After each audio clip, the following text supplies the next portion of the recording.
Hey guys, welcome to my channel. Writing essays and articles is never easy. Long writeups लिखना, articles लिखना बहुत ही ज़्यादा difficult होता है. But don't you worry because I am here to make it easier for you. Like I always try to do. So today guys, I've got a strategy to write your lengthy write-ups very effectively as you organize them effortlessly and believe me, within minutes, besides making it error-free. तो जो मैं आज आपको strategy बताने वाली हूँ आपके write-ups के लिए, चाहे वो स्कूल चिल्ड्रन के article, speech, debate, report, letter to the editor, या फिर लिटरेचर पार्ट के एक्स्ट्रापोलेटरी क्वेश्चंस हो, या फिर आप ऑफिस गोइंग हो and you are into a job, long writeups लिखने की ज़रूरत पड़ती है. तो I am going to tell you a strategy जो आपके राइटअप्स लिखने में बहुत हेल्प करेगी, आपका टाइम सेव करेगी, एज वेल एज आपका जो राइटअप है वो बहुत ही ऑर्गेनाइज्ड एंड इफ़ेक्टिव हो जाएगा. Okay, so guys, this technique is known as CODER. Okay, CODER. CODER is a technique, it's a strategy जो आपके लॉन्ग कॉम्पोजिशंस को, आर्टिकल्स को, एसेस को इतना सिंपल बना देते हैं और उसके साथ साथ परफेक्टली ऑर्गेनाइज्ड भी हो जाते हैं आपके राइटअप्स. तो कोडर एक ऐसी स्ट्रैटेजी है, टेक्निक है जिससे आप लॉन्ग आंसर्स को ईजिली एंड परफेक्टली ऑर्गेनाइज कर सकते हो. कोडर बहुत ही यूनिक स्ट्रैटेजी है, चाहे आप स्कूल में हो या कॉलेज में या किसी और प्रोफेशन में जहाँ आपको राइटअप्स लिखने पड़ते हैं. Believe me, CODER is a blessing. Many of you realize हमारा राइटअप सिस्टमैटिक होना चाहिए, बट ये नहीं पता मेथोडिकली कैसे प्लान करना है. Try this strategy out. Once it comes in your system, आप ना सिर्फ टाइम सेव करोगे बट ऑल्सो आपका वर्क बेस्ट पॉसिबल वे में ऑर्गेनाइज्ड हो जाएगा. So guys, let's learn this technique and make our work easier as well as organized besides saving time. Let's see what coder exactly means. C stands for collect, O stands for organize, D stands for draft, E stands for edit, and R stands for revise. Okay, let's move ahead and understand इस technique को practically apply कैसे करना है. Please understand first two steps, collect and organize, meaning जहाँ आप information को एक जगह पर लेकर आ रहे हो फिर उसको sequence कर रहे हो, ये दोनों steps रफ में करना है, रफ कॉलम में होगा. ये ऑब्वियस है. फर्स्ट ऑफ ऑल हम इंफॉर्मेशन कलेक्ट करके ऑर्गेनाइज करेंगे, उसके बाद ही तो फेयर करेंगे. So before moving on, check this out. Collect, rough column, organise, rough column, draft in fair, edit in fair, and finally revision, that is to revise, in fair. चलिए जल्दी से हम एक एग्जाम्पल देख लेते हैं. Let's see how to go about it. For example, suppose your topic is, your write-up is on the topic junk food. Okay, let's see how we're gonna go about it. So आपको क्या करना है, whatever thoughts are coming to your mind related to junk food, उन सब को हमें एक जगह पे लिख लेना है. Okay, and this is your rough space. तो इसमें अब्रीविएशंस यूज़ कर सकते हो आप, जो भी लैंग्वेज आपको समझ में आती है वो यूज़ कर सकते हो. ऑलराइट, सो ऑफ कोर्स हम इंट्रोडक्शन तो हमें राइटअप का लिखना ही लिखना पड़ेगा. एंड एक अच्छे राइटअप में, एक अच्छे एक्स्ट्रापोलेशन में कोटेशन ज़रूर होनी चाहिए, एटलीस्ट 2 कोटेशंस. तो हम यहाँ पे लिख लेते हैं कोटेशन 1. ओके, वी नो कि जब हमारा राइटअप एंड होगा तो हमें एक और कोटेशन लिखनी है, तो हमने यहाँ पे कोटेशन 2 भी लिख लिया. Alright, then we are gonna define whatever is the topic. तो डेफिनेशन होगा. Then because it's about junk food, so we can write that it is very popular among the children. Okay. Then of course इसके advantages हम mention कर सकते हैं। तो ये सारी चीज़ें हमारी all the thoughts whatever is coming to your mind you just have to write it here. अभी हम ऑर्गेनाइज नहीं कर रहे हैं, अभी हम सिर्फ अपने थॉट्स को लिख रहे हैं। डिसएडवांटेजेस भी हैं। स्टैटिस्टिकल डेटा एक अच्छे राइटअप में ज़रूर होना चाहिए। स्टैटिस्टिकल डेटा के बगैर आपका राइटअप हमेशा ये सोच लीजिए कि इनकम्प्लीट है। बिकॉज जंक फूड की बात हो रही है, हम इसके ओरिजिन की बात कर सकते हैं। कॉन्सिक्वेंसेस क्या हैं? I mean if we are having too much of junk food तो उसके कॉन्सिक्वेंसेस भी हम लिख सकते हैं, प्लस हम कंक्लूजन लिख सकते हैं। Alright, so now the first point is done, meaning कोडा का जो कलेक्ट था, कलेक्टिंग ऑफ द इंफॉर्मेशन, वो हमने कर लिया। ठीक है, अब हम सेकेंड स्टेप की तरफ जाएंगे। प्लीज़ रिमेंबर ये सब हम कहाँ कर रहे हैं? हम ये रफ कॉलम में कर रहे हैं, फर्स्ट 2 स्टेप्स। ऑलराइट, सो अब हम इसको ऑर्गेनाइज करते हैं। स्टेप 2। ऑलराइट, सो स्टेप 2 में ऑफ कोर्स सबसे पहले हम क्या करेंगे? We write the quotation. Okay, quotation से हम अपना राइट अप स्टार्ट करेंगे, फिर हम इंट्रोडक्शन लिखेंगे। ऑलराइट, देन ऑफ कोर्स हम डेफिनेशन लिखेंगे, जो भी डेफिनेशन है। ओके, फिर हम ओरिजिन लिख सकते हैं कि जंक फूड का ओरिजिन कहाँ हुआ था। Okay, then we can go ahead with the fact that it is very popular among youngsters, among the children. Then we can write about the advantages. Okay, advantages है because it saves time, quick food है वो ना। Then we can write about statistical data. Okay, 60% children or 60% people all over the world are dependent on junk food. Then disadvantages भी हैं इसके, that we all know about how it affects the health adversely if there is too much of intake of junk food. Okay, फिर consequences क्या है इसके? alright, as a result कैसे हमारी health affect होती है वो हम लिख सकते हैं। then we can go ahead with the conclusion, क्या conclusion है आपके राइटअप का। And finally the second quotation can be written here.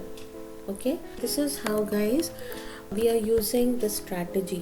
हमने कलेक्ट की इंफॉर्मेशन, उसके बाद हमने उसे ऑर्गेनाइज किया। अब जब आप अपने फेयर आर्टिकल में आओगे तो आप कोडा के डी में आओगे। Alright, D is like draft. तब हम क्या करेंगे? अब हम ये उठाएंगे। Okay, now pay attention, I mean how we are going to fair it up. Okay, तो अभी आप क्या करोगे? सबसे पहले आपने कोटेशन लिखी, देन आपने क्या किया? आपने इंट्रोडक्शन लिखा। थर्ड क्या था? डेफिनेशन पे आया, डिफाइन किया आपने। Fourthly you talk about the origin, then we talk about how it's very popular amongst the youngsters and the children. Okay, और बेसिकली ऑल एज ग्रुप्स। फिर इसके एडवांटेजेस बताए आपने। देन आपने स्टैटिस्टिकल डेटा के बारे में बात की। ओके, देन डिसएडवांटेजेस, क्या डिसएडवांटेजेस हैं, इसके कॉन्सिक्वेंसेस क्या हैं, उसके बाद आप ये लेकर आए। एंड द कंक्लूजन, राइटअप का हमेशा जैसे एक इंट्रोडक्शन होता है वैसे एक कंक्लूजन भी होता है। और एक अच्छा राइटअप जैसे एक कोटेशन से बिगिन करता है वैसे ही एक कोटेशन पे ही एंड होना चाहिए। ऑलराइट, तो कोडा का सी हो गया, हमने कलेक्ट की इंफॉर्मेशन। ओ हो गया, हमने ऑर्गेनाइज कर लिया। डी हो गया, हमने ड्राफ्ट किया। उसके बाद जब हमने ड्राफ्ट कर लिया फेयर में, तब हम उसे एडिट करेंगे जहाँ पे भी ज़रूरत है। एंड फाइनली हम लास्ट पॉइंट रिवाइज करेंगे, रिविजन करेंगे कि कोई ग्रामेटिकल एरर, कोई स्पेलिंग एरर तो नहीं है, कोई वर्ड आपने ऐसा यूज़ किया है जिसको आप रिप्लेस कर सकते हो विद अ बॉम्बास्टिक टर्म, तो वो सारे चीज़ें आप फेयर में कर सकते हो। ओके, एक और एग्जाम्पल हम देख लेते हैं। सपोज आपको राइटअप लिखना है एग्जामिनेशन सिस्टम पे। Okay, existing examination system. Alright, तो हम क्या लिखेंगे? अब फिर से हम पहले इंफॉर्मेशन कलेक्ट करेंगे, मीनिंग जो भी थॉट्स आ रहे हैं उन सबको हम लिख लेंगे। अगेन क्योंकि ये हमारी अपनी स्पेस है, क्योंकि हम ये रफ कॉलम में लिख रहे हैं, तो ये इसमें अब्रीविएशंस भी हो सकते हैं। Okay, you can go according to your own self. फिर इंट्रोडक्शन भी होता है, कंक्लूजन भी होता है ना, किसी भी राइटअप में। फिर हम लिख लेते हैं, जैसे हमने डिसाइड किया है कि एक अच्छे राइटअप में कोटेशन होगी, ओपनिंग कोटेशन, एक अच्छे राइटअप में क्लोजिंग कोटेशन भी होगी। फिर हम यहाँ पे क्वेश्चन मार्क लगा रहे हैं, मीनिंग एक क्वेश्चन लीव कर रहे हैं, लाइक फूड फॉर थॉट कि क्या ये असेसमेंट ठीक है, वेदर इट इज़ करेक्ट और not, you know. And then फिर हम एक और क्वेश्चन रेज कर रहे हैं कि इज़ इट फेयर कि बच्चा पूरे साल पढ़ रहा है, एक पर्सन पूरे साल पढ़ रहा है, एंड हम 2 आवर्स की ड्यूरेशन में या 3 आवर्स की ड्यूरेशन में पूरे ईयर का असेसमेंट कर लेते हैं, तो is it fair. Okay, then हम ये भी बोल सकते हैं कि क्योंकि एग्जामिनेशन सिस्टम है तो ये ओरल होना चाहिए या रिटन होना चाहिए। Alright, so then we can talk about the duration. Okay, what are we doing? We are just writing whatever is coming to our mind. So is the duration fine, or you know it should be more or it should be less? Then हम example दे सकते हैं। एक अच्छे write up में examples ज़रूर होने चाहिए, जिससे कि आप जो भी आपका पॉइंट ऑफ व्यू है, जो भी स्टांस है, आप उसको प्रूव कर पाओ। ठीक है, एक अच्छे राइटअप में जैसे मैंने अभी बताया था, डेटा भी होना चाहिए। तो this can be the statistical data. ये थोड़ा रिसर्च करके आप लिख सकते हो। अगर आप डायरेक्टली एग्ज़ाम में लिख रहे हो तो you should have a fair idea. जैसे अभी हमने जंक फूड वाला देखा, तो कितने परसेंट लोग जंक फूड पे टोटली डिपेंडेंट रहते हैं, you know, maybe they are too busy, so they just grab a burger or they just grab a sandwich, and that's how, you know, they are going on with their meals. Okay, so statistical data ज़रूर होगा, क्योंकि हम examination system की बात कर रहे हैं, तो because it is not fair. Okay, so इसका क्या होता है, सुसाइड केसेस भी हमको देखने को मिलते हैं। यंगस्टर्स सुसाइड कर लेते हैं when the results are declared. Okay, then measures क्या है, मीनिंग हम कैसे इसको ठीक कर सकते हैं, इसमें क्या हो सकता है। Alright, how can we improve on it. Okay, तो अभी हमने क्या किया, कोडर सी कलेक्ट, सारी इंफॉर्मेशन कलेक्ट कर ली। अब हम इसमें सीक्वेंसिंग करेंगे, इसको ऑर्गेनाइज करेंगे। ओके, सो ऑब्वियसली तो सबसे पहले हम क्या करेंगे, the first quotation, secondly introduction, thirdly we can understand whether assessment should be written or oral. Okay, then whether it is correct, is it the right way to assess a person, okay, a student. Then we can talk about the duration, कि duration जो भी examination में दिया जाता है, is it fine? Alright, do you agree with it? Should it be more or should it be less? Okay, फिर हम देखते हैं, यहाँ हम एक क्वेश्चन रेज कर रहे हैं, you know, whether the kind of system that we are following, is it fair?